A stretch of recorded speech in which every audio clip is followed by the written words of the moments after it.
Hi hello नमस्कार. मी प्रियंका म्हणजेच नक्षी आई तुम्हा सगळ्यांचं नवीन ब्लॉगमध्ये मनापासून स्वागत करते.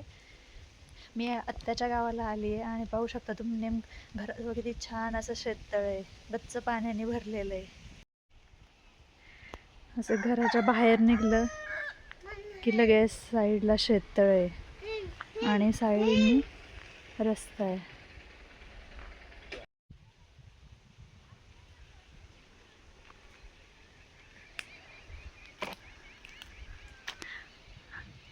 आणि जांभळीला पण किती छान जांभळ आले ते. इतकं छान वातावरण आहे.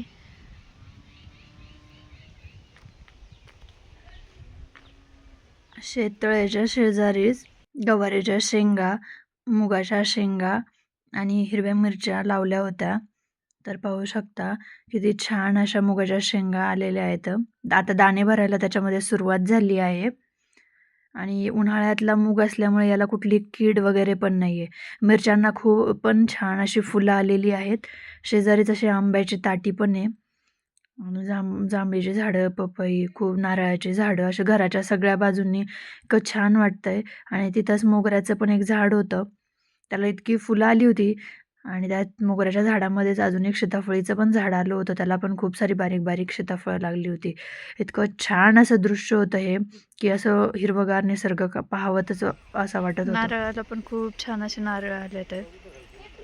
दुपारी आम्ही आत्याच्या गावावरून घरी आलतो आणि आजींनी पाणी पिण्यासाठी गाया सोडल्या होत्या. दुपारच्या वेळेस असं पाणी प्यायला सोडल्यात गाया. यांना उन्हाळ्याच्या दिवसात 2 टाईम पाणी प्यायला सोडावं लागतंय.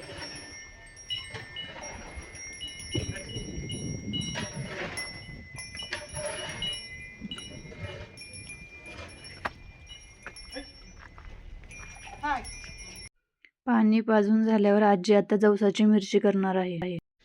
आज आपण जवसाची मिरची करू.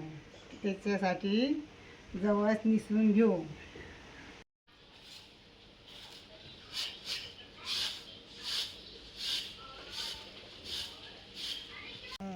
जवसाच्या मिरचीसाठी लसूण सोलू. गावरान लसूण आहे आणि चव चांगली येते.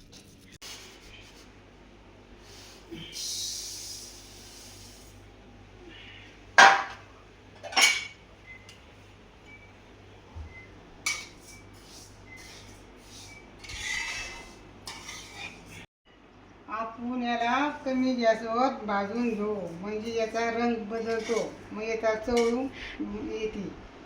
त्याच्यासाठी कमी गॅसवर भाजायचं. माझ्या नातवासाठी मी जवसाची मिरची बनवते. ते शाळेला बाहेर आहे.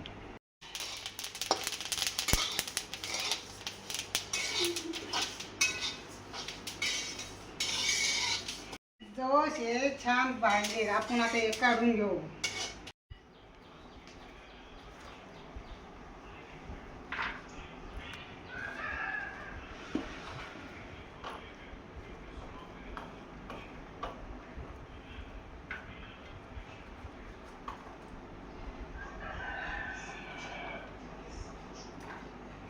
भाजलेले जवस, त्याच्यासाठी लसूण, मिरची, मीठ, त्याच्यात भाजलेले जवस आपण मिरचीसाठी याच्यात टाकू मिक्सरच्या भांड्यात. आता आपला मिरची करायची. लाल मिरची, जवस, मीठ, लसूण. आता हे मिक्सरला बारीक करून घेऊ. मिक्स ही पहा बाळांनो, ही जवसाची चटणी तयार झाली. ही जवसाची चटणी तुम्ही कशासोबत खाऊ शकत, भाकरी पोळी सोबत काही. छान अशी आजीने जवसाची मिरची तयार केली आहे. खूप छान टेस्ट लागते. तुम्ही पण नक्की एकदा ट्राय करून पहा ही रेसिपी. हा व्हिडिओ आवडला असेल तर जास्तीत जास्त लाईक करा, शेअर करा आणि चॅनलवरती नवीन असाल तर चॅनलला नक्की सबस्क्राईब करा. पुन्हा भेटूया आपण पुढच्या नवीन ब्लॉगमध्ये. तोपर्यंत सगळ्यांनी तुम्ही काळजी घ्या. Bye bye.